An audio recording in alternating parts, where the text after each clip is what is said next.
Hello and welcome to Tuesday Night TerrorVision. Yes, those soothing sounds in the back. This song, I'm like, I'm going to do a flamenco gimmick and fucking start using this as an entrance. Yeah.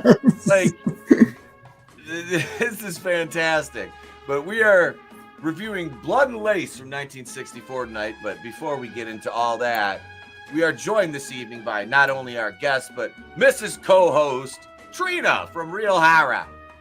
Hey, what's up? I'm happy to be here. I'm looking forward to getting into this review. And hello again, J-Man. Hello, thank you for having me. Glad to have you back, man. J-Man, our guest of honor tonight, he's the one that kind of steered us toward the Giallo movies, and these are fantastic.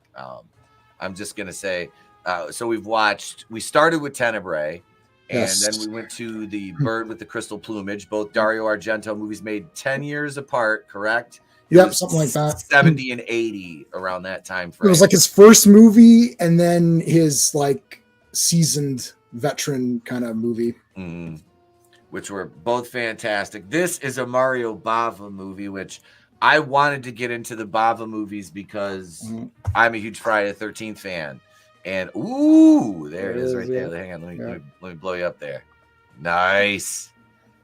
With this weapon, this is a great weapon. Yeah. But I know I was hoping that we were gonna see like he was gonna use that more. You know, I was like, oh shit, like, and it right to my head it flashed to Jason Voorhees with just some random fucking thing he found. It's like, this looks good, just jams it into somebody's forehead.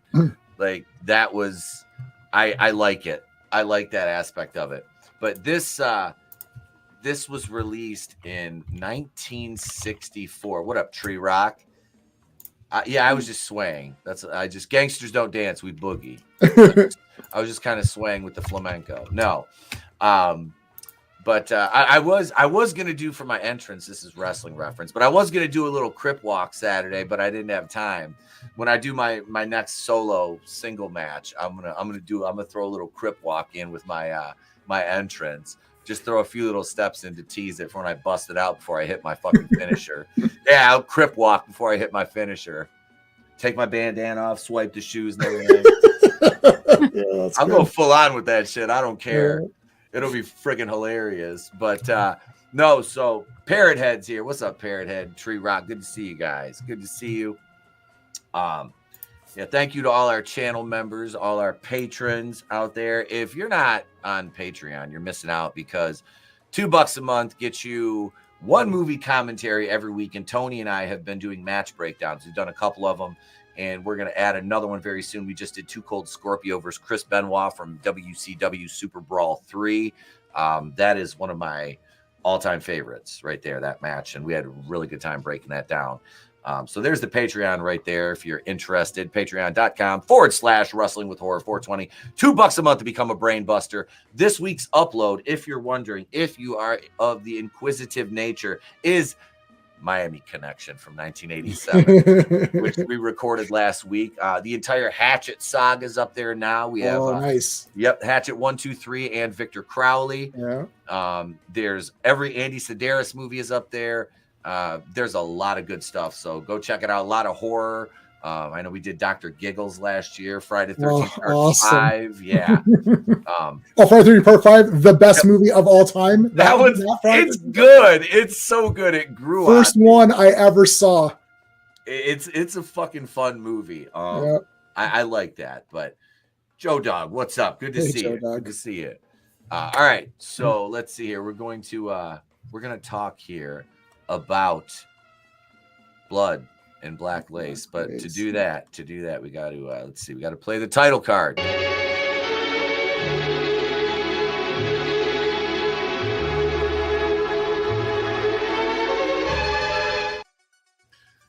I love. Okay, so let me first talk about the score in this. The score in this is fantastic. It really is. The music, but then there's parts and scenes in the movie like during like areas of tension where the score just drops out and there's like no music, and I'm like, oh, you should have kept it going here to like heighten it. It's reminiscent of like if you watch Halloween, without the music. You know, that's kind of that feeling I got. And it was just in a few scenes where it was like, why would they cut the music out there? Like, they have the tension building until it just stops. And it's like, but it's still going out. The events are still unfolding. So them not having that on just was kind of, it was odd to me. But I didn't dislike it. Didn't make dislike the movie at all. I was like, that's kind of an odd choice. But this is from 1964, which I believe most of Bava's movies fall between 60s and like early 70s. I think it wasn't at least the awesome ones. You know, is really good stuff. Yeah, Bay of Blood and all of that, and then he did like the Hercules, like he did Reg Park Hercules movies, which I love. There's two Reg Park Hercules movies. One of them is in the Haunted World where Christopher Lee is the villain, and it is awesome. It looks like this, all colorful and weird, but it's Hercules. Are those the ones with like the stop motion, like giant things, or were those the no? Oh no, that's Lou Ferrigno. Okay. Those are the ones absolutely brilliant. Those are the ones I saw as a kid. Yeah, I've got every theatrical poster for both of those movies. I'm on VHS, DVD, Blu-ray. If they do 4Ks, I'll get those for sure. Oh my god, yeah, those are fun. Great. Those were fun. But no, this was it was I want to say abstract almost at points. Trina, what were your thoughts on this? Yeah, so initial thoughts, I like the thriller aspect to it. I always love that. And I like the way that they did the killer in this movie. He reminds me of The Question from DC Comics. Yeah.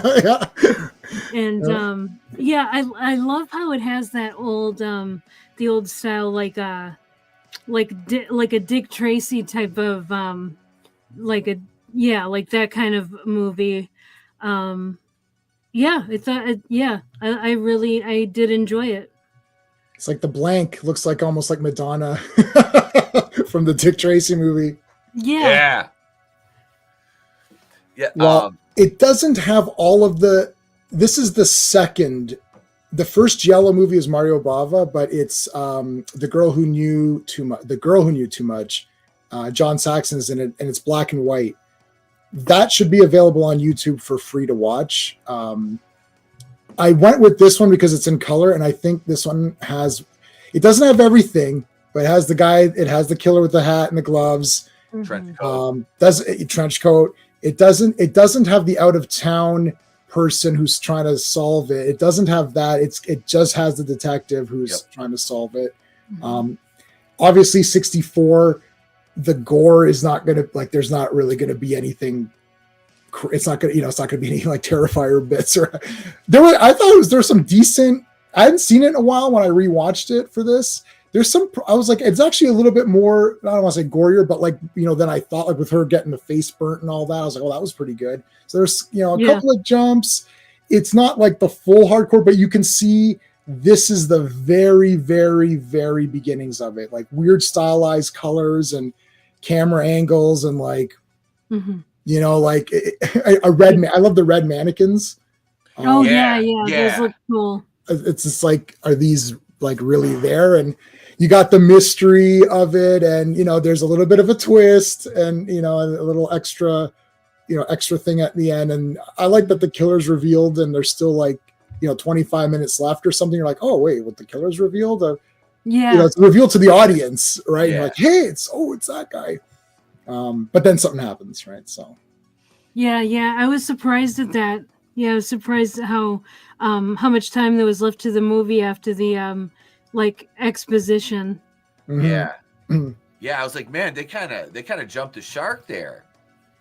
That was I thought that was a bit early. It's super early. Then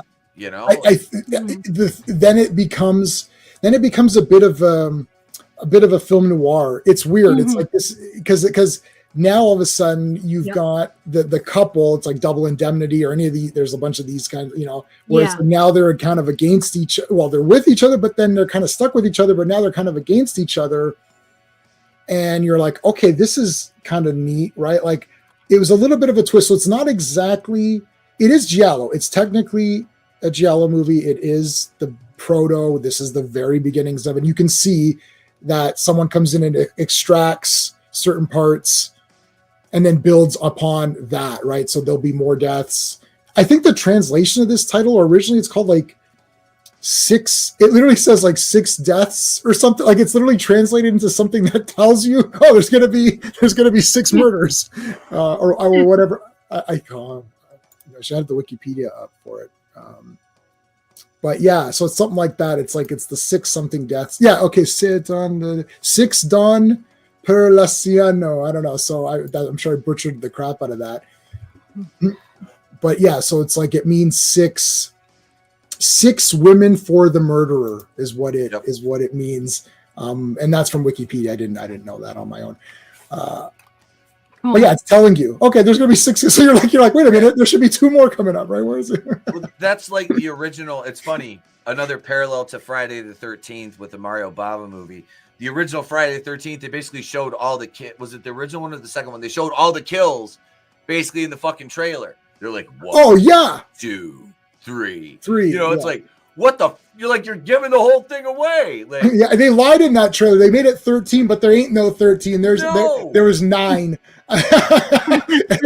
It's like and I remember saying, "Oh, there's gonna be 13." It's like because they showed guys going, "Oh," but then that they showed some of the fake out ones where the guy doesn't die or whatever. Yeah. But yes, I remember that 1, 2, 3. Oh my God, they're all good. And you're like, okay, you know, whatever.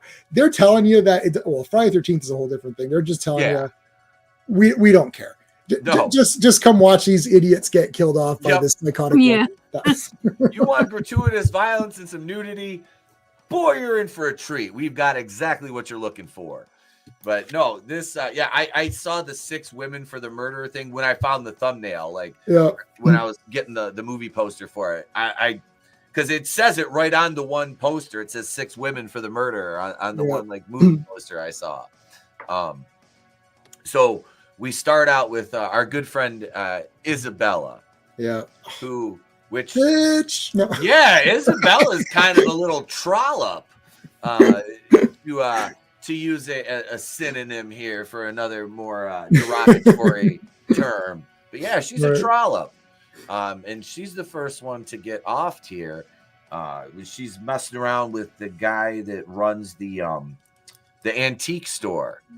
It's he's and then him and the girl who do the fashion. So it's like you're whatever he is. I don't even know what that. I don't. It's like he's the owner, but it feels like he doesn't do anything. So he's the owner. He does nothing. He lets his people do stuff. Yep. he's the owner. Yeah. I'm the best delegator. I'm sorry. He's a good delegator. Yeah. I'm a good delegator. The best delegator. I delegate bigly. Yep. Couldn't help it. But I thought the opening was cool. It was a nice lead in. And we're watching it, and I literally, the wife and I are watching it this afternoon, and I was like the Leo meme. As soon as I see it, I was like, "Oh, trench coat!" Yeah. I was like, "There's the thing." There's the thing. Yeah, I know that thing.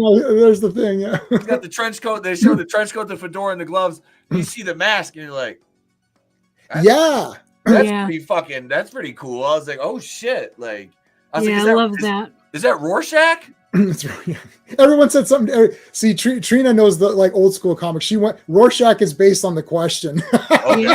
She went for the. She's the OG. I went with Rorschach. She went with Rorschach. Yeah, that's the Alan Moore creation to substitute for the question because they wouldn't allow him to kill the question. Okay. But yeah, no, and it's funny too because that mask is for the audience. This is one of these things that a lot of these filmmakers do, where the benefit of having that mask. He's going to kill her. The mask is only there because the audience is watching the movie. Otherwise, why would he need it when he knows he's going to go and kill her? It's not like he's going to kidnap her and let her be. It's like it's only there for the coolness of having it, which is an interesting, because like in Bird with the Crystal Plumage, that she didn't have any mask or whatever, right? And then then they cheat by later having the mask on someone else. Spoiler alert, for a movie from 1964, there's more than one killer. And the mask is there again. And you're like, hey, it's like, again, you don't need to wear that mask. It's for the audience benefit. I think that's kind of fun. The filmmaker's like, this is for you guys so that you don't know who the killer is. Because, like, you know, technically, why would you really need it? He's not disfigured or anything, right? Like, yep. But yeah, that's cool. Yeah, and like every kill he makes, there's nobody around to see him. So, yeah, Right. he could be totally disguised. Yeah, like it doesn't really matter. But you know, I like the shots in the beginning going through the sign. The sign's broken, and you know, and then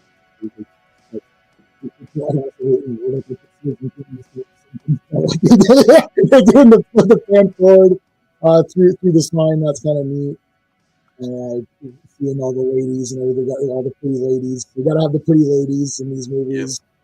Yep.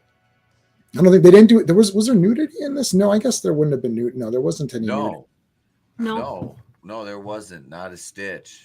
Yeah, that probably would have been too. That probably wouldn't have even played. Then maybe that wouldn't have even played in theaters if he had gone to like 1964. I don't know what you could have actually have done, because I think this played like in theaters. Like this would have been like.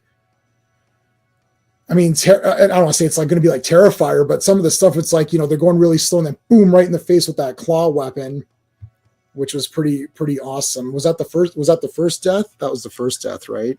No, the first death was the strangulation. Oh, the strangulation. Yeah, that was Isabella. He choked her and like smashed her against that tree. Yeah. Right. Yeah, that was pretty good. He's like pretty active. Like, and he's dragging her around. I was like, oh, okay. Like, he was pretty, well, she was the only real death in the storyline. Like, he really only had a grudge against her. Yeah. This entire plot gets effed up because of the diary. Yeah, like she was blackmailing people and stuff.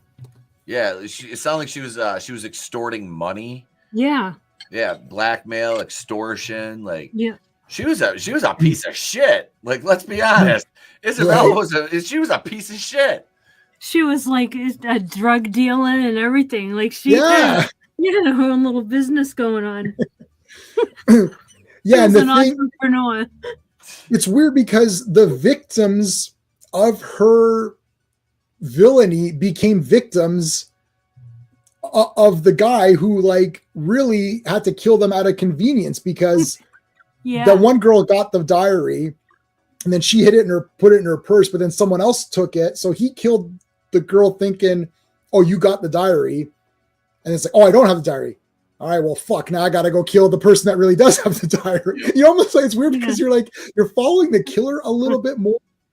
And you're kind of like, well, shit, I found myself getting excited to see, like, is the killer going to escape from this? Because it's like, especially if you've seen it once and then you know that Isabella is not she doesn't deserve to die, obviously, but like, she's not a good person. Whereas Bird with the crystal plumage and it's like innocent, completely innocent women are getting killed for no reason other than the person's psychotic. This is like, not that she deserved it, but she had it coming. She should have, watched herself, blackmailing these people. And then it's just a shit mess after that. Like, gotta kill her. Oh no, this guy knows her shit, and I gotta kill. Gotta kill this person. Oh, this person might know. Oh, got it. Then it's got captured. He got arrested. Well, if the killing stopped while I'm arrested, that'll be obvious. So okay, we gotta kill someone else to, continue that on. Like it's a super mess. Yeah. Yeah, it got very intricate. Like, as far as like the chain of who's gonna die, and it's like you have to, it's like, okay, what exactly did this person do that would constitute them being? Oh, okay, the one was funny because we've been watching Walking Dead, and he shoved her face on that freaking like wood stove or whatever it was. Yeah. I was like, oh, it's Negan. Oh no, because we just watched a movie of Jeffrey Dean Morgan and like Mads Mikkelsen, where it was like set in the Old West or something, and Jeffrey Dean Morgan was the bad guy. Oh my god. Yeah, it was pretty good. What movie was that? I don't know. I just saw like from the middle to the end of it. Oh, awesome. I used to love doing that as a kid, just randomly. I watched Phantasm 2 starting, not never seen part 1, and the first scene I saw was Reggie putting the guns together, the two double barrel guns to form the four, and I was just like, this is awesome, what is this movie? And I just watched the whole thing, and then the tall man wins at the end. I was like, what? Like, I was like going out of my mind, and this is when I was a kid. There's like, where's the TV guide? What the fuck movie was that? I gotta find the TV guide. You know, my grandfather threw it in the garbage. Like, where's the TV guide? Oh, I threw it out. It's like, shit, get it back. It's like, I couldn't figure out. I was like, oh, Phantasm 2. I was like, that was part 2. And then the next weekend I went on a massive hunt to find Phantasm 1. But anyway, I love seeing from the middle. Incidentally, Trina and I reviewed that entire series, which it's up. That's up and available on the horror reviews playlist out there, and as is J-Man and I ranking the Friday the 13th franchise. Yes, that's up there as well. So Phantasm was fun though; those were good movies. I love them. I love them all. I love them all. Even 5. 5 Ravager. Oh my god, that movie was such a mess. It's a mess. It is such a, you can tell that was so pieced together. Yep. Like that was so just cobbled together. It was like Rise of Skywalker cobbled together. Yeah. Except Rise of Skywalker is abysmal, but yeah. At least Ravager is enjoyable. Like I sat next to the tall man and watched Phantasm 4 in the theater. So kind of hard to not love that one with Don Coscarelli next to tall man next to me, and then Don Coscarelli next to him, and I was like, "This is the greatest thing ever." So I'm trying to watch a movie I've never seen before, but they're right there. That's fucking awesome. That's awesome. I'm taller than the tall man, and Etep, you're even taller than I am. So I'm 6. I think I was like 6 feet or whatever at that time. Maybe, and so you're even taller. So you're way taller than the tall man. Jesus. I was like 2 or 3 inches taller than him, and that means you're like 6 inches taller. Yeah, I'm 6'3". So you're like 6 inches taller than the tall man. See, they could redo the movie. I can be the new tough boy. I can do it. I can do it. We can do it. We can do it. Let's make this happen. I'll be the new tall man. I don't need lifts in my shoes like Bobby De Niro either. So Isabella dies, and then we're kind of we're introduced to basically our main cast at that point. And speaking of tall people, the inspector, the main detective, that motherfucker was he was towering over everybody. You normally don't see that in movies unless it's like a henchman or a goon or something. It's like he was a big ass authoritative dude. I'm like, Jesus Christ. Yeah. He was, and it was like, it felt like it was like, was he going to be the killer or something? Like at one point, because it's like, how is he he's so tall and imposing, and he's very serious, and it's like, okay, I've got to get this, this done or whatever. And it's like, all right. But they didn't have the outsider, right? So it's one of these, this is before that trope. So this is really just a detective story with a few kills, right? But with Mario Bava's kind of art direction of all of the weird coloring and I have this on Blu-ray and it's on 4K and it's hard to find it. The 4K I missed out on, and the Blu-ray looks amazing. I know, everyone can watch this off of YouTube, and that's kind of how you can see it. And it would have been nice, if I could have found a better version, but it is what it is, because it looks awesome. Like even on Blu-ray, on the big TV, it's like, wow, this looks really good. 1964, you're like, damn, this looks pretty damn awesome. And just the visuals of it with all the weird colors and there's literally scenes where it's all purple. It's the whole thing's purple, or and the women with their hairdos, and each girl looks completely different, has different kind of style. And it's really neat, how they're going around, and I like how when the girl becomes the killer, her style is different. She scares, she sets up the body to scare because she can't physically take on the people. So the other guy just went right in and just went for the kill, but she had to be more crafty about it. That was kind of neat too. So it's again, a lot of that panning up, they're walking up the stairs, and they pan up from the behind and come around.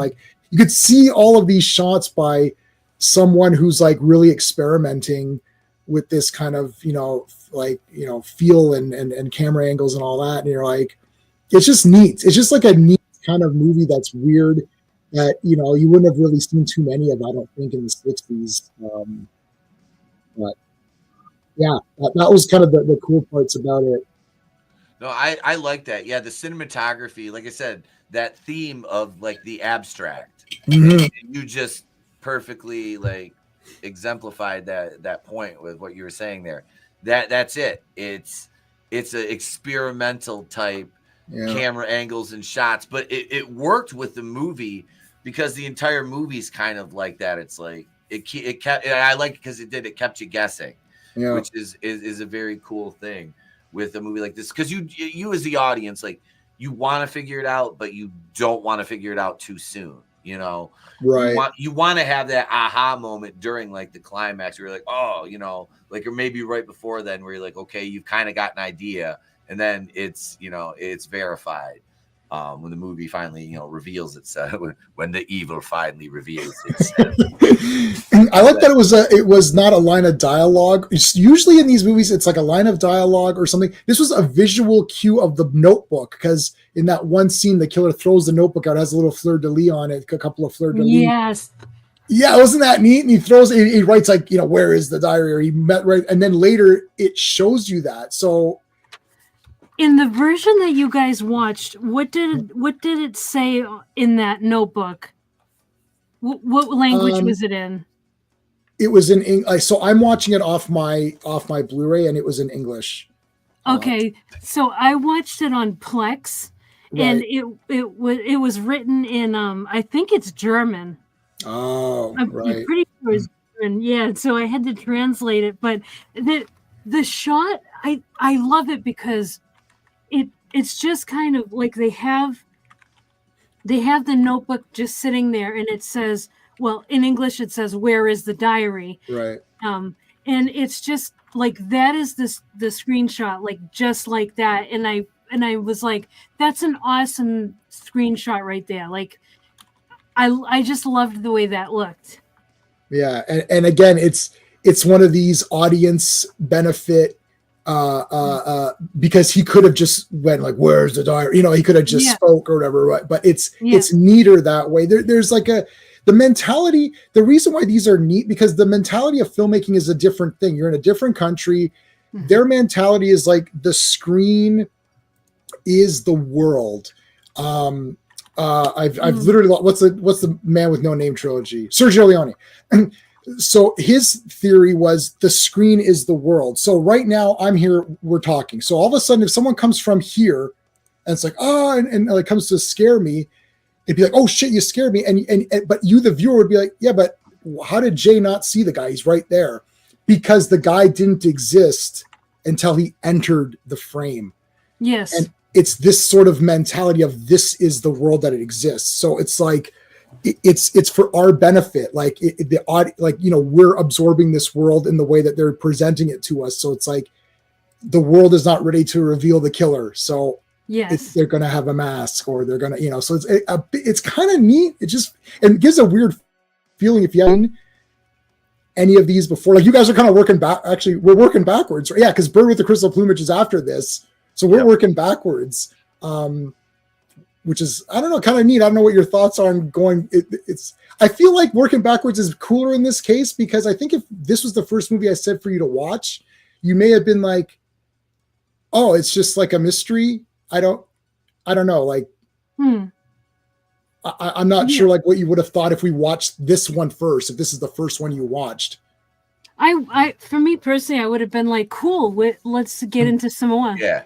I enjoyed this one. I enjoyed it. Like, it was it like you said, there was a few of the things missing from Crystal Plumage and Tenebrae, a few of the core tropes of the Giallo movies, but it was still a good movie. And like I said, it kept you engaged. There, even the scenes that were a little slower, there were still things happening that you needed to know. So you didn't really want to like lose your focus on it. during those, and they didn't like impose upon themselves and like overstay their welcome. Like you'll see in some movies, like a scene will like do all it needs to do, and then it goes on for like another 10 to 15, maybe 20 seconds, and you're like Rock and Roll Nightmare. The entire like, movie of Rock and Roll Nightmare. No. what is this? Like anything after Night of Living Dead Part 2. And like a lot of modern movies are like that. They can't edit themselves. This is an hour and 28, 29, so just under 90 minutes. And I feel like there's a lot of mystery that was solved. You've got your red herrings. I've never seen the cop come in and arrest all the suspects. You're sitting there like, oh, usually there's one red herring. He's like, well, it could be you because you're just weird. It could be you because you're shady. It's like, where were you two guys? Your alibis don't check out. It's like, fuck it, arrest them all. You're like, everybody, like all of them. And then they're trying to figure out who was driving the car, and then all of them were driving the car at one point or another. At one point, right? That was awesome because he knew where the alarm was, and he did. Yeah. I love it. That was a cool scene. And there were good scenes like that throughout the movie. I was just like the one model, which one was it? She was like, I'm going to it was the one with the short brown hair. Short black hair, yeah. She was like, I'm going to Paris. And the guy, I love how they do this in movies. Like, he's like, come in, and then he acts like he's reading the magazine all of a sudden. Yeah, that's great. I'm like, and it's weird seeing desks in movies with no computers. It's like you watch a movie from like the early 80s, 70s, and back, and there's like no computers on the desk. It's like, what did people do at their desk before there was a computer? You know, like we're all of a certain age, so of course we know. But it's just like you see it now, and it's like somebody younger watch this movie. It's like they're gonna be like, "Where's the computer?" Right? Yeah. Why isn't he computer on there? Wouldn't this be easier? What But you knew once they arrest those guys, and then there's still a murder. Yep. You're like, oh shit, that's pretty good.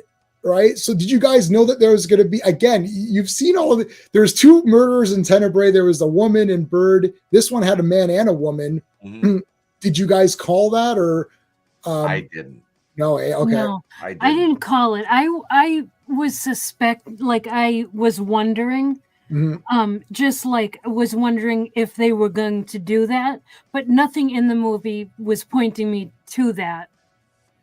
Yeah, it really wasn't part of the story until it had to be. Like once they arrested those 5 guys, that guy's like, oh, if the killings stop, then obviously they're going to know it's one of us. And it's not going to be that hard to look into the pasts of everybody. So he's like, he got his girlfriend to go and kill while he was there. And then even the detective's like, well, I guess I'm the alibi because I saw all these guys arrested. Yep.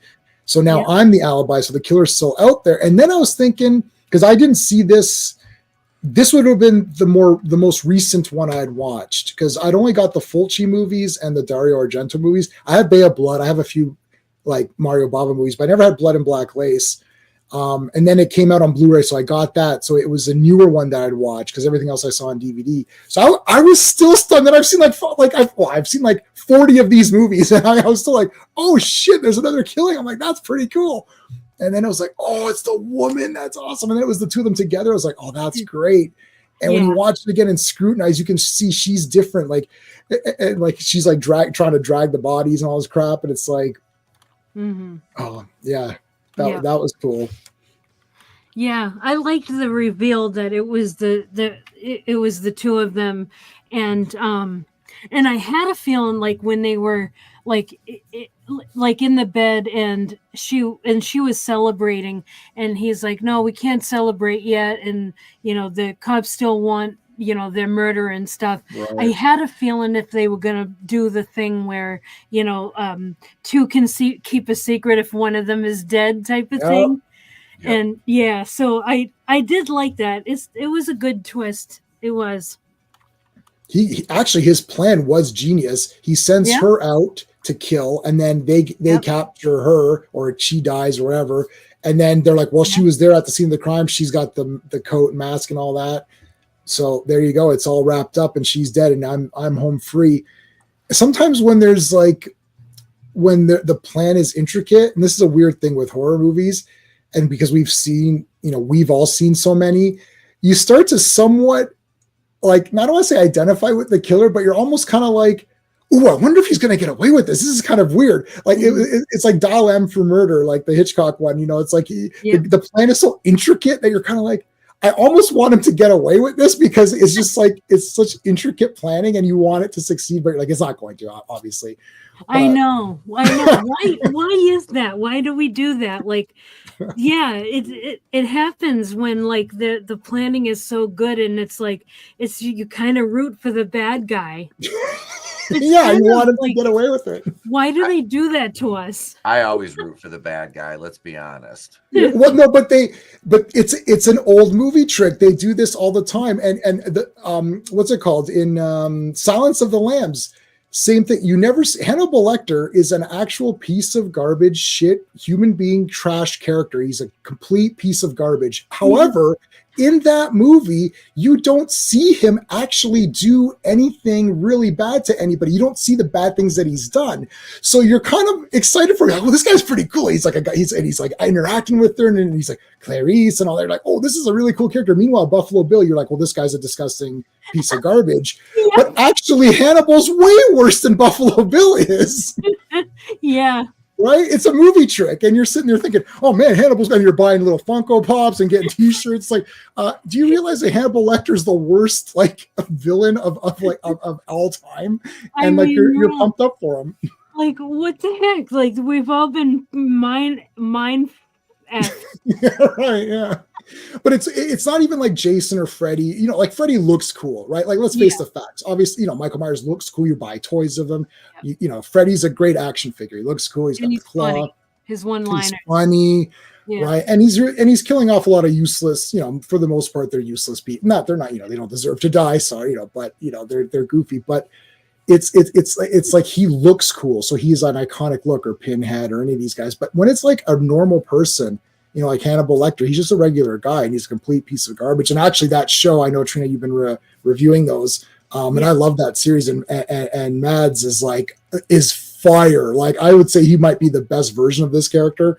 He is phenomenal. He is, yeah. So good. He is so good. And you're like, God damn, I'm rooting for this piece of garbage. It's like, but so, this is the way he's, but see, this killer was cool too. Like okay, first of all, everyone is smoking, and listen, smoking is cool. I've never smoked anything. I don't smoke. I don't do it, but it looks so cool. And the women are all smoking, and they just look cool smoking. The guy's smoking, and they're sitting there talking, and the cigarettes are going, and you're like, yeah, this guy's just like a cool guy.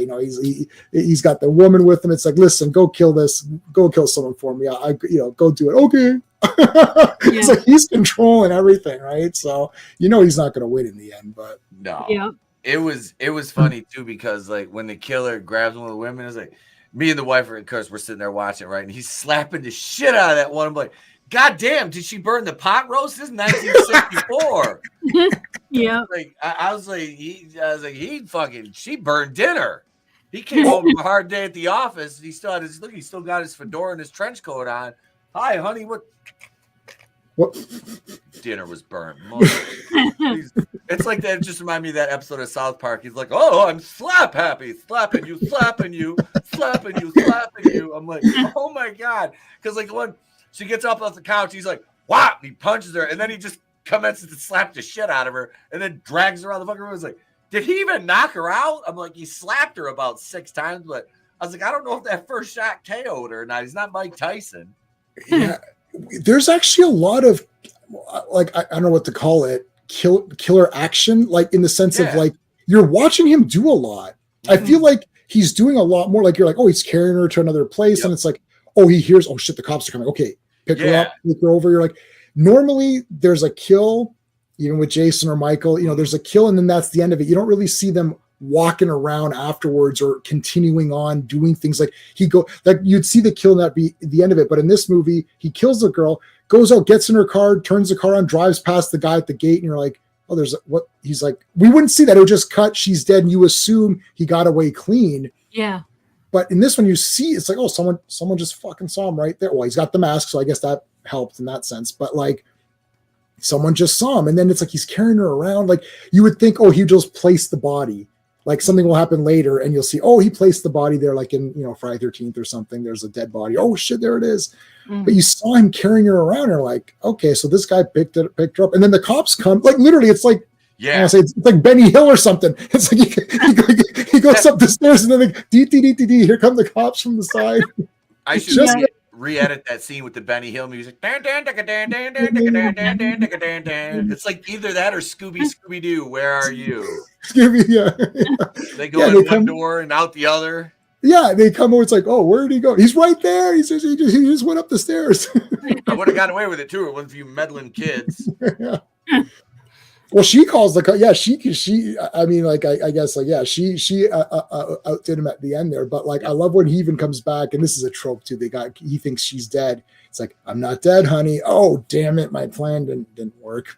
Yeah, because he came back in the room, and I was like, as soon as he pulled that revolver out and he left it there, I'm like, that's his undoing, right there.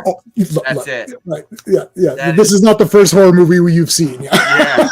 I'm like, you pull a deadly weapon out and leave it, and don't take that. That motherfucker's getting used on you. I can't remember. I'll just leave this here. Yeah, it's fine. We were watching the movie, me and the wife, and the one girl. It was a girl, and she's like, oh, or I can't remember if it was a girl or a guy, but they're like, oh.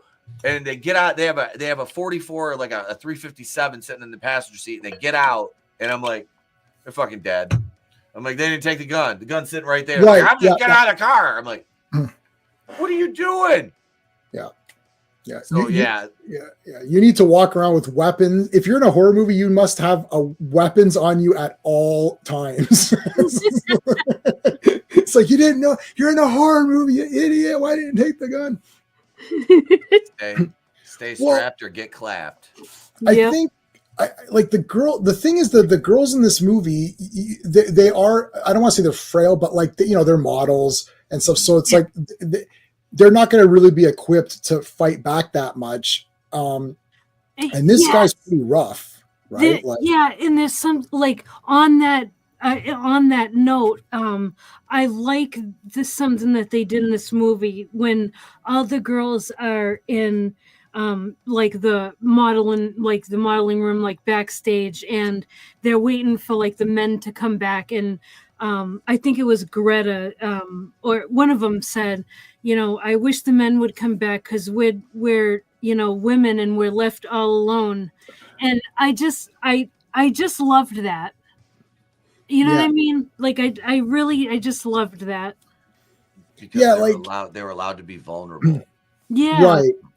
Yeah, it doesn't mean you're strong or weak. The fact of the matter is that obviously that guy who is pretty big can overpower any one of them. Now, maybe if there's a bunch of them together, but that's why you see even at the end when the one girl's like, "Oh, I'm going to go to Paris," and he's like, "Oh, perfect. If we kill her, if I get rid of her, no one's going to know about it because they're going to say, oh yeah, she got tickets to go to Paris or whatever. So she's an easy target, an easy victim. Send it after her, and she's alone."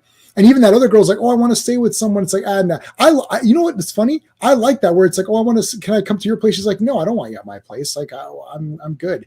It's like, I just live right here, and then it's like, okay. That was pretty. It's not something you would have seen. Like, it would have been like, oh yeah, I don't know, let's come and be together, right? And then, the killer would have to dispatch them both by some lame thing like, oh yeah, I heard a noise, and then they split up, and whatever. There wasn't any of the slasher. Like, a slasher really hasn't really been really invented yet.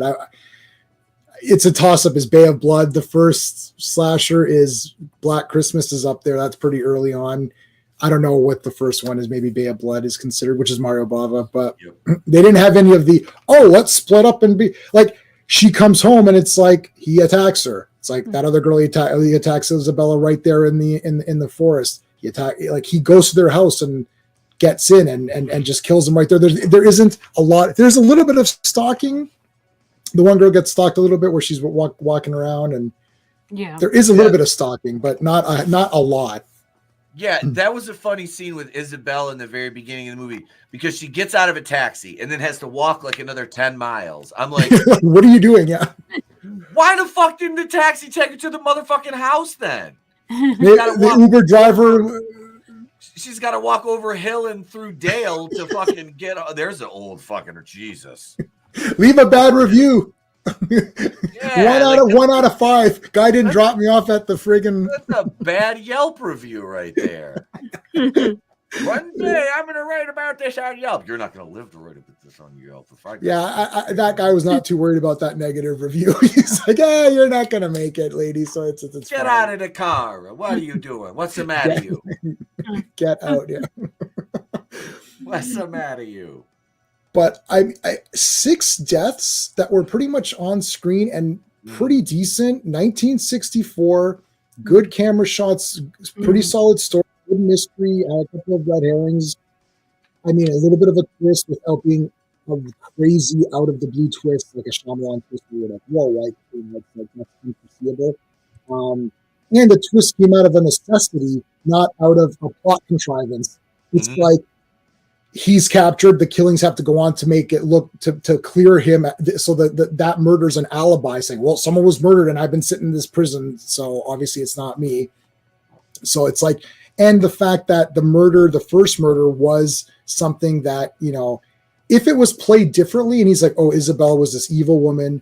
Look at her diary. She was blackmailing this person and giving drugs to this person and treating this girl like crap, right? And doing all this stuff. And it's like, oh, and then it finally broke me. I couldn't pay this anymore. And we got into an argument and I killed her. He could have gotten out of that if that was, sort of, right. Try to get out of it that way. But instead, it just railroads into all these murders, and then he turns the woman into a murderer, and then that completely changes her. Because even when she discovers the body, she's like, okay, it's one thing for me to discover the body and be like, oh my god, and even though I knew it was going to be there, now I'm going out and killing, and it's like you forced me to do that, right? So now like she's tarnished, and now it's just like both of them are destroyed. That is so it's still kind of a film noir, but just shot in a weird way, and the kills are a little bit more. More extreme, I guess. I don't know if if someone in 1964 is sitting in this movie saying, "Oh my God, this is like the Terrifier for us," right? Like, what is happening? This is so shocking. That was the goriest thing I've ever seen. It was blood everywhere, because people said that for Texas Chainsaw. I think he chainsaws the one guy Franklin. He chainsaws Franklin. That's the only chainsawing there is, and the rest of it, there's no blood at all. Yeah. You're like, it's just in your mind, right? Yeah, it's like so I think it's like the Overton window of horror has shifted dramatically since horror Bruce came out. So now we're at Terrifier levels, right? Now Terrifier 3 is like, it was okay there. It wasn't as bad. It wasn't as gory as I thought it was going to be. It's like, what are you talking about? Whereas we start off with something like this movie, where it's like, oh yeah, it's basically just a thriller or like film noir. This is like a kid's movie. Walking Dead. The thing is, if you're a Friday 13th fan from day one, it's like they were cut to hell, and you're thinking, dude. Friday 13th part, whatever one is the worst one, is nothing compared to where we are at to say that movie was cut. Like, I remember Jason Goes to Hell, which is a poopy movie. However, the kills are absolutely bonkers. And I remember seeing that thinking, what in the hell? Like, this is beyond anything. And now Jason Goes to Hell's like, that's like, sure, there's some good. It's like there's some good kills. I thought there was a couple of good ones. Like that's the review of it, right? I haven't watched Jason Goes to Hell in 15 years or better, probably. I mean, and I've got the Blu-ray because I got the Screen Factory. Yeah. So I've just never freaking watched it, And I watched, like I said, the 2009 one about 3 times last year. Because we reviewed it again. I said, maybe I was a little rougher on it than I should have been. And I was. I admitted that. I can admit when I'm wrong. But I thought I was wrong once, but I was mistaken. Right. Right. No, I don't care. I watch Jason Goes to Hell. I see Jason Goes to Hell like 100 times. I just watch all these movies 100 times just because it's like it's Jason. So I'm like, I gotta watch it. Plus, I got the Jason Goes to Hell poster. I got it before I'd seen the movie because the poster looked really cool. And then I saw the movie. I was like, oh well, this isn't really Jason, but oh well, whatever. Right. But yeah, this movie, I don't know how shocking this would have been Like would this have been like, oh, this disgusting Mario Bava like needs to stop making films and this is offensive? Yeah, probably. Yeah, I bet they did for sure. Back in '64, because that's when. Well, I was thinking of we had like James Bond back then. Mm-hmm. I think cinema in general was pretty wholesome still for the most part, wasn't it?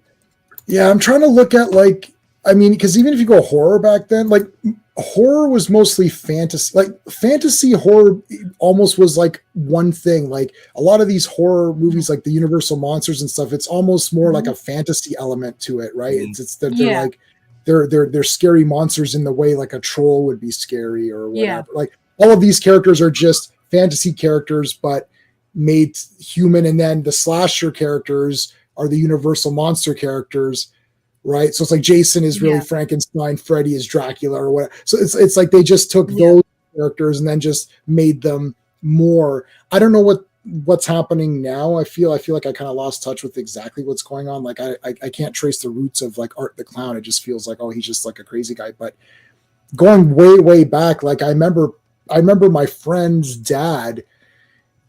He saw Gojira in 54 in the theater, and he's like, they were terrified. They're like, holy shit, what in the hell are we watching? This is crazy. And they're walking out saying, wow, my mind is blown, like this is insane, right? And that was scary. That would have been scary to them because Godzilla, he was treated as an actual threat, like, not like, now, later he became like a hero, but like they were scared. Even for Jaws, people were legit scared of the ocean. I'm watching Jaws. I'm like, this is like a super little kiddie movie. I love Jaws, but I'm like, this is like a little kiddie movie. Nothing happens. It's fine. But like back then you're like, wow, this is like scary as hell. Like, oh yeah. Tons of people were scared of the water after Jaws. Yeah. Even I was. We had a pool, and I was like, I don't want to go in the pool. There's going to be this Jaws is going to be in there. That was me. That was me going out in the lake, and my parents had to explain to me that sharks can't live in fresh water. Yeah. I'm like, are you sure there's nothing in here? You see those old movies of the giant octopuses and shit. I'm like, what about octopus? Same thing. They can only live in the ocean. I'm like, are you sure? Yeah, that shit was, as a kid, that's scary because you don't know any better. Yeah. It's new. Everything like that is new. So that can be terrifying. And I'm sure at the time there was a sect of the population that was unsettled by the violence, especially given we just came out of the 1950s. I mean, and we're into the 60s now, which I don't know if the whole like women's empowerment movement of the 60s had started yet, but there's then you complain about the puritanical, the violence against women on film, and it's like you do realize it's make-believe, correct? Like it's not done with malice, it's entertainment. Right. That's the thing that got me about the whole, like I said, the puritanical outrage towards the slashers like Jason Voorhees. It's misogynistic. I'm like, is it though? Like, is it really? Like, can you really quantify that? Because yes, he does kill a lot of women, but Jason kills everybody. Like, he's equal opportunity slasher. and the reason he kills women is because we need pretty women to show their tatas in the movie, because it's a slasher which has to have gratuitous tatas in it. So there's a reason for that. And like I said, these actresses are all above the age. Except the girl in Friday the 13th part, Sandra. She was like 17, I think, when she was in that. So, but you understand the central theme. They're all of age. They're all being financially compensated for their roles, even if they don't show skin.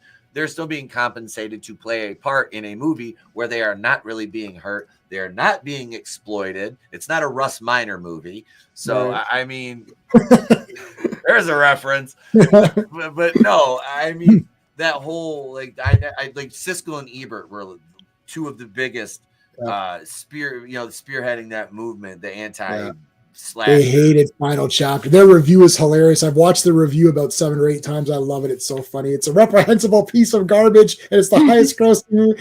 I love it. I love the review of it. Well, these girls. Did that review? Siskel and Ebert.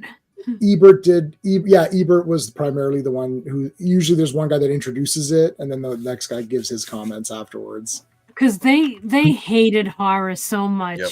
Pretty much horror snobs. Yeah, I think they liked Halloween Part 1. They liked Swamp Thing, which is not really a horror movie, but they liked Swamp Thing, and Ebert liked Return of the Swamp Thing. So it was weird. Sometimes they liked Siskel liked Mortal Kombat. I remember there's like a few weird anomaly movies where like, you guys like this one? That's interesting. But for horror, I think they like Halloween Part 1. I think that's like out of the slashers, that like might be the only one. You should read Ebert's review of Phantasm 2. You read the review, you're like, oh my God, this movie sounds awesome. Then he's like, yeah, it's not very good. I'm like, you made it. He's like, every scene in this movie is about death and nihilism. And I'm like, this makes it. And I was like, well, this sounds great. And he's like, oh, right? Give it 2 stars. I was like, sign me up. Sign me up for that. The girl. Yeah, the girls in this movie, same thing. It's like any other slasher, right? Like it is the women getting nailed. Yeah. There's a story behind it, though. Yeah. Oh yeah. I mean, there is. Are we gonna get in trouble if I say there is only 2 options to kill human beings? There's either this a male option or a female option. There is only 2 options. Yeah. Doing these movies, so. It depends on what the story is. And if you look at Dario Argento got massively attacked for this kind of stuff. And they mentioned in Tenebrae with that woman, with the lesbian woman order, who literally like confronts the character. And that's Argento literally putting the words in her mouth that have been said to him that she says to him. And it's like, yeah, but there's usually a female who wins at the end. Final girl, right? It's almost like, they're warning you, saying that yes, the women would be more vulnerable because typically they wouldn't be as strong, but it's almost a warning. Like if you're a good person and you're pure and whatever, you will survive the evil.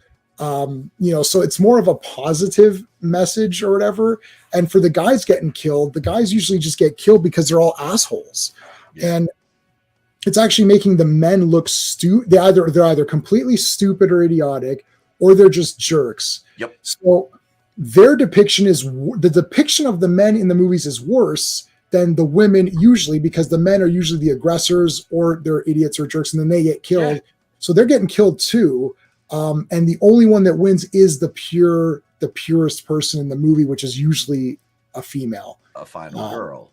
Right, final girl. That's where that came from. So like getting upset over this is like getting upset over anything. You could say, I don't know, any like action movies can get attacked. It's like, oh yeah, like there's an invasion. Oh look, it's the X whatever country is invading. Yeah. Oh, while you're well, okay. I mean, whatever. Like this is I'm offended by. So I watched Godzilla movies, and as a kid, I never noticed any white people in any Godzilla movies. Therefore, I should not watch them. I don't understand what you're saying. It's like Godzilla's in Japan. So yeah, it's all Japanese people. I didn't see any black people in any Godzilla movie that I can think of, and I've seen them and own them all. So getting upset, like, I mean, I don't know what to say. Like, what are you getting upset for? Like, don't watch the movie then.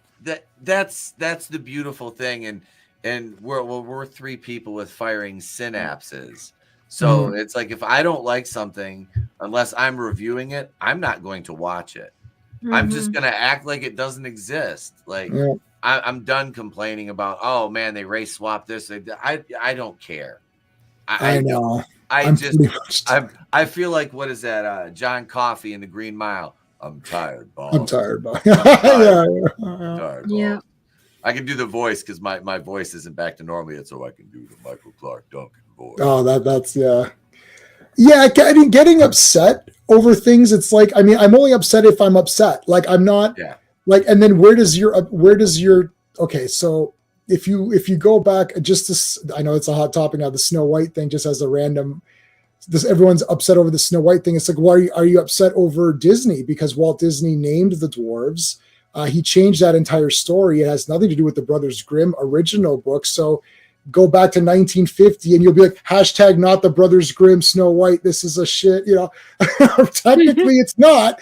Technically, that's not the real Snow White either. So my response is that I don't really care about Snow White. So if they race swapped it, well, then I don't care anyways. And if it's going to bomb ass, so it'll bomb, and then that's the end of it. And then it's going to move, and then we move on. Yep. So the Disney's they either take the hint or they don't take the hint.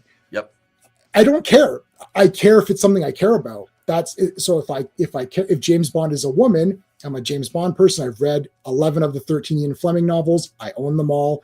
I love James Bond. If they do that, then I will be angry at that because that is something I'm an expert on and love it.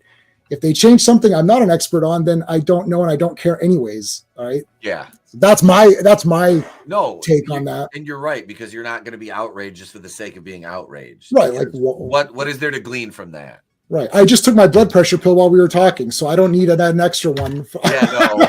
I don't need an extra. I don't need to take anything extra. So let me get all enraged over it. I don't care. Yeah, of course it's a shit movie. I don't need to tell you it's a shit movie. It's obvious. It sucks. But who cares? It's just gonna suck. Just like every other movie that comes out sucks anyways for other reasons. This one sucks for this reason. This one sucks for another reason. Whatever. I'm looking forward to that Jason Statham movie where he's I don't know. It's like he does one every year where he's the same character and just kills a bunch of assholes, and I end up liking all of them. I'm just gonna watch that movie whenever that comes out. I don't even know the name. Working Man. That's it. The Working Man or something like that. I want to go see the what is it? The Death of a Unicorn. Oh, I haven't. With it's funny too because what the hell? The chick that played Wednesday is in it. Paul Rudd and her. It's Jenna Ortega. And Ortega, yeah. Yeah. Death of a Unicorn. Yeah, that'll probably be. I'll probably go see that one by myself. Is there a unicorn in it that dies? I think so. It's like I think they're violent though. I can't. Spoilers. No. They're real unicorns because unicorns are more creaturey than cute or whatever. Yeah. I like The Last Unicorn. You like that cartoon? That was a great movie. That cartoon movie. I've seen that one. Trina, you've seen that, right? The Last Unicorn. No. What? That's a Trina. That seems like a little girl Trina movie. I feel like that's like your movie. I watched it as a kid. I've got it on DVD. It's a kid's cartoon, but I remember thinking it was really cool, and I bought it on DVD as an adult, so I still like it. Last Unicorn. So is it Disney? No. The Last Unicorn. Let's see. It is. Look it up. It looks a little bit more like anime style. Oh, okay. Yeah, I'm looking it up right now. Oh, it's Rankin. It's Arthur. So Rankin did. Oh God, I think he did the first Hobbit. Yeah, Rankin Bass. Yeah, they did the Christmas movies like Rudolph the Red-Nosed Reindeer and those the claymation kind of ones or whatever. Yeah. So I tell you, this is my God. When you watch this, you're gonna say, "I wish I'd watched this as a little girl," and then you would have had the Last Unicorn tattooed or something, or I don't know. I feel like this is a Trina. I can't say for sure. I don't know you super well enough, but like I've got the Last Unicorn Trina feel. Do I come across as sweet and like all of that stuff? No, I'm getting you like quality things, and if they happen to have something cute in it that's of quality at being a woman, you would like that. That's the way I'm thinking, because I liked it as a boy, so I was thinking I was thinking like girls would like. It's like Labyrinth. Do you like you like Labyrinth, right? Yes. Yeah, there you go. So I would have said if you would have said I've never seen Labyrinth, I'd be like, that's a Trina movie guaranteed, right? Yeah. Jennifer Connelly is in a giallo. She's in Phenomenon with Donald Pleasance, Dario Argento, Donald Pleasance, Jennifer Connelly. I just got that on 4K. It's like right there. My the promoter I work for, we were talking about these because him and his girlfriend watch at least one of them every weekend, and her and I we're pretty good friends. We were talking about Suspiria. She said that one's her favorite. Yeah. I'm like, I know. I was like, I've heard so much good about that. It's like I'm stoked about that one. That's another one that I'm excited to watch. People have been asked. So in my Facebook group, people throw this one out all the time, Inferno. So this is part 2 of Suspiria, but it's not really. like it's whatever. It's like this is a good one. And then some of the other ones that this one is thrown out all of the time. And if you look it up, Deep Red. This is Dario Argento. Okay. This is thrown out all. It's like this is the king. Like they're like this is the king Giallo movie. Period. Like this is the best one ever. I still really like Tenebrae, but I don't know. And then I just got Opera, and I just watched this, and I was going to suggest Opera, but then I didn't think the heroine was very. I thought she was kind of lame. She's very attractive, but she was very lame to me. And I thought, ooh, I don't know. I'm like, let's go with Blood and Black Lace. But this one, the kills are Opera. Yeah, the kills are awesome.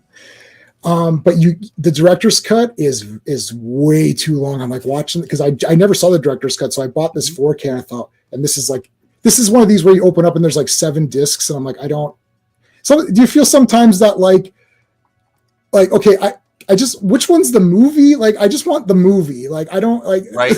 I don't need 8 different commentaries. Like one is enough. Like give me one bonus feature, some deleted scenes, a trailer. I'm fucking happy. That's all I need because I'm never gonna watch all that. Yeah, when am I watching all of that? Like it's like one of these. So I opened it up. I was like, okay, I don't know what to watch. I'm like, I just took whatever disc was there. I put it in. I was like, oh, director's cut, cool. Too long. Way too. It was an hour and 40 something minutes. I'm like, that is too long for these movies. It needs to be 90 to 100 minutes. Yep. Anything else, it's like, yeah, let's wrap this up, people. It's not that good. This ain't Lawrence of Arabia. We can wrap this sucker up. Like, and the other one I got it's Giallo kind of. This is a weird movie. Lizard in a Woman's Skin. This is a down the line. Okay. Like once you've seen enough, and you could watch this and be like, this is really weird. This one, they took the Lucio Fulci to court because there is a scene in here. It's only like a few seconds of a shot. Don't look it up though, because if you look it up, it'll show that scene. And people thought it was real, and they were disgusted beyond hell. And when I had seen it, so I owned this on DVD, and I got this is 4K or Blu-ray. It's either 4K or Blu-ray. And I threw this in. I was like, man, yeah, it does. Like it's fake. Like you're like, this isn't real. But untrained eye, back 30 years ago or 40 years ago, like you're like, oh, that's looking pretty gross. And I can tell. So I don't know Trina for sure well, but she will not be happy with that with the scene in question. But it's not real. They replicated it. They had to show in court how they did it to show the people that it wasn't real.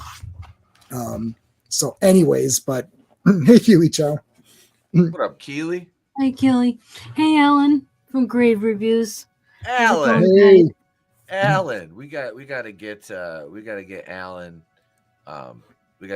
in the gang. We gotta get the band back together. It's been a while when we can coordinate that. Yeah. But dude, yeah, these movies are absolutely like this one, like I said, this was kind of bonkers, but it was fun. The characters, there were like the police scene we were talking about with them all with the car thing. Yeah, that was a chance for them to flex as characters, like as much as they could for the time, like character actors, like you could tell, like just the look of like the little guy was like the best. I was like, he's awesome. Yeah. He reminded me of Butchie from The Sopranos. If I haven't seen Sopranos. Trina, you know what I'm talking about? Yeah. What was his name? The Shah of Iran, Phil Leotardo's number 2. I was like, is that fucking Butchie as a young man? I was like Butchie, but no. I dug this one. We may as well go ahead and score it. J-Man, you go ahead, bro. Oh God, this is like, again, these movies, it's like they're just part of like my I don't know. I'd probably give it like a 9 out of 10 or something. Like, I mean, I can't really think of too many. I mean, I'm close to saying just 10 out of 10 just for the uniqueness and the year of it. So yeah, I'll just give it a 10. Whatever. I'll shill for it. I don't care. It's like Giallo shill alert. Oh my god! I'm so shocked at everything. That's okay. We're fine with that. Yeah, I'll give it a 10. There's certain movies I'm like that with. Trina, go ahead. All right. So that would be 3 out of 5. I mean, 4 out of 5 for him. Well, I'm gonna say 5 out of 5. 5 out of 5. 5 out of 5. 5 out of 5. Okay. Shill. All right. Full shill alert. All right. So I think I'll do.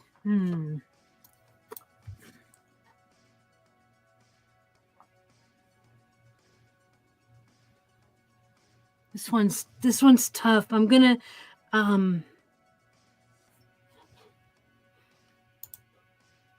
I'll say 4. 4. Yeah. All right, Trina's is a 4 or 5, so that just leaves me. This one, like I said, this is not, it's not Tenebrae, but it's you look at it's made in 1964, and it had a really cool concept that I thought was executed well. A lot of cool experimental camera shots. Nice little swerve with the 2 killers at the end. Yeah, they had the who got shot. Was it her or him? Kind of deal. Which was as soon as I heard that gunshot, I'm like, yeah, he took one in the gut. Yeah, 100%. Yeah. Yep, because the gun was gone when he came back. So I'm gonna go 4.5 out of 5 on this one. Nice. I'll go 4.5 of 5. I really enjoyed it. There hasn't been any of the 3 of these now that we've done that I haven't enjoyed thoroughly. So yeah, this was cool. This was cool. So J-Man, thank you for the recommendation, bro. For sure, man. It's great talking about these because I don't think there's too many people talking about them. Number one, but number two, it's like it's unique, right? Like, yeah, because of the weird. Maybe it's just because it's Italian or whatever. Just like everything is just so weird about them all. Like they're all kind of weird. And even 1964. It's like they did a lot of pretty cool stuff for 1964 that you'd be like, wow, like you can see where this is the seed now that's going to make this. A Bird with the Crystal Plumage is the big one. Like this one was we've started, and then Bird is the holy shit, like what's going on? This is crazy. And then that's the start of the phenomenon. But this is I like these proto ones, like this pre-Friday the 13th, like what were they doing before Friday the 13th and Halloween and all that? So. Yeah. But anyway, I love awesome. That. Yeah, I gotta say my favorite part of the movie was how they stylized the killer. It's so film noir. I love he looks just like The Question. I love that. And just like the whole movie really does feel like noir, and I dig that, and the way that they have like the music through the movie. It's so it's great. I love it. I love the way that the girl's hair is styled. So 60s, and they're so stylish, and everybody looks good. Yeah, I like that. Yeah, it was, and also with the era, everyone is wearing jackets and pants and ties, and like that's the normal wear. So it's kind of weird for a slasher-ish movie, and all the women are because they're models, so they're all dressed up nicely. Even when they're not modeling, they look really good. So because we're used to a lot of the teens, like you watch Friday the 13th, everyone's just in jeans or something, but like everyone here looks glamorous, and you're like, oh, I don't want her to die, and it's like and the bathtub which you showed in I was gonna say that was my favorite kill scene. Yeah, that was great. Just because the way they shot it and the way that they showed and framed like her when she was underwater and her eyes, I was like, man, that was just a really fucking eye-catching scene and some really good 1964 cinematography. And you can tell that the actress really does have her eyes open underwater. That must have been hard to do. I can't do that. I can't do it. I can't do it. Yep, can't do it. Yeah. No, I got goggles. And that they had to do keep taking that wasn't just one shot. That took a while. So big props to her for pulling that she was off. awesome. Almost made it to Paris. Just missed it by that much. No. Yeah, she had her ticket. She was going to Paris. I was like, I know she died, and that's my first thing I said. I was like, well, I guess she ain't making it to Paris. Hope Not going, well, he punched her ticket, I guess. Yeah. Yeah. Telling you. She Awesome. got a ticket to a pine box. But J-Man, you got anything coming up on your channel you want to talk about? I stream Mondays and Fridays. So we're doing Batman. So right now every Friday is Batman, but that's almost coming to an end. And then it's going to be every Friday is going to be Star Wars comics. And then Mondays are Avengers or Legion of Superheroes. And then I just do my comic book reviews. So tomorrow's comic book day. I'll get a bunch of stuff and review it. And I've been reviewing that garbage Daredevil show as well. Ooh. So I'm the only one saying, well, one of the few people saying it's garbage because I'm the only person who tells the truth. So anyway, that's it. Well, glad to have you back, bro. Glad to have you back, man. Yeah, it's great. Always a pleasure. Trina? Yeah. All right. On my channel tomorrow night at 8 p.m. Eastern, Vinnieart and Vinnieart here on YouTube, and I will be reviewing episodes 10 and 11 of season 2 of Hannibal. And that's been a lot of fun. Looking forward to that. And then we've got the toy stream on Thursday, which I don't know if it will be showing on Tommy's, if he's back or not, but will be on Vinny's channel. And then Sunday on Vinny's channel, we are doing watch parties for Dexter. Season 1 will be, that was how we did episodes 1 and 2 of season 1 last Sunday. So we'll be doing 3 and 4 this coming Sunday. And that's about it. Well, thank you, Trina, and thank you, J-Man. I don't know if I'm streaming anymore this week on the channel, but I've been spoiling you guys with videos. The Malibu Express video I put out like a week or so ago it's picking up some steam. I noticed. Beautiful. That's the beautiful thing about evergreen videos like that is you can just throw them out there and and it's fully monetized. Go get me views like the Andy Sedaris thing. Bring them back to me.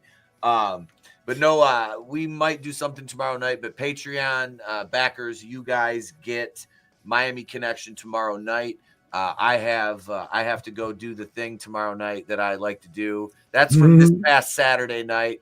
That's me and Tate Manson right there. And in the ring, you see Steven Lyric and Maverick, and the bald guy is our manager. But yeah, that's us jaw jacking with the crowd. That's awesome. Yep. There's a few shots, and if you haven't seen them yet, this is from my first dark match back when I actually came out with the hockey mask on. This is from last month, me doing color commentary, which that episode, the Super Shogun YouTube channel link is in the description to the video. So you can go over there and subscribe, and all of the back catalog is over there. Here's this is our full team right here from Saturday night. That's what I wear down to. I just got to get my logo on my singlet yet. I'm waiting for my t-shirts to come in and my gang sheet so I can print everything. Because we'll have the Pete Daddy Dollar t-shirts available. And I'll be printing the Wrestling with Horror t-shirts myself from now on. So if you guys want those, you order them directly from me. You get them directly from me. That's how we're going to do it from now on. But yeah, that's me. That's Maverick, Tate Manson, and Steven Lyrics. So that was a fun time. It was a good night, man. We had a great match, had a lot of fun.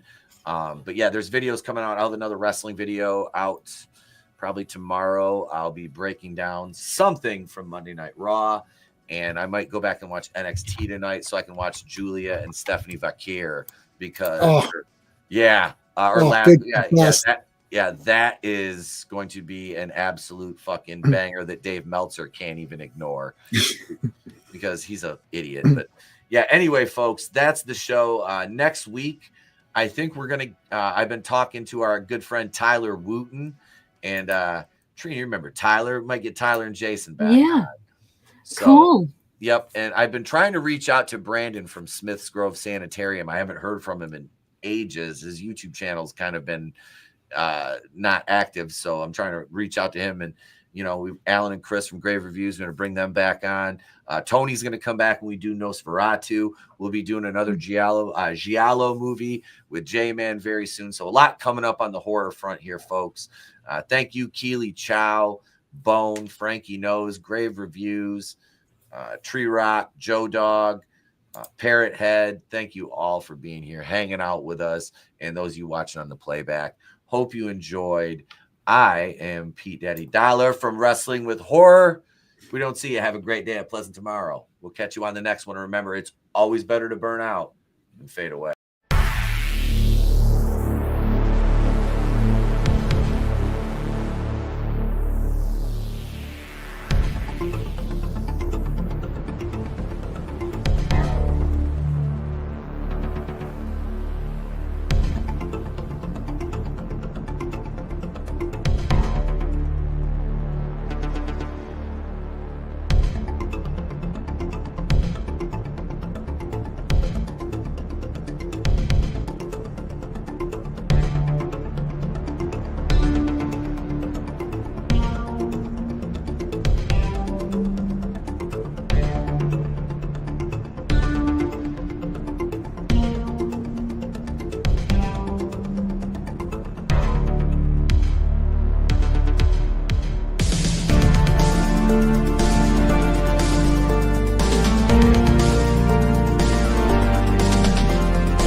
Patreon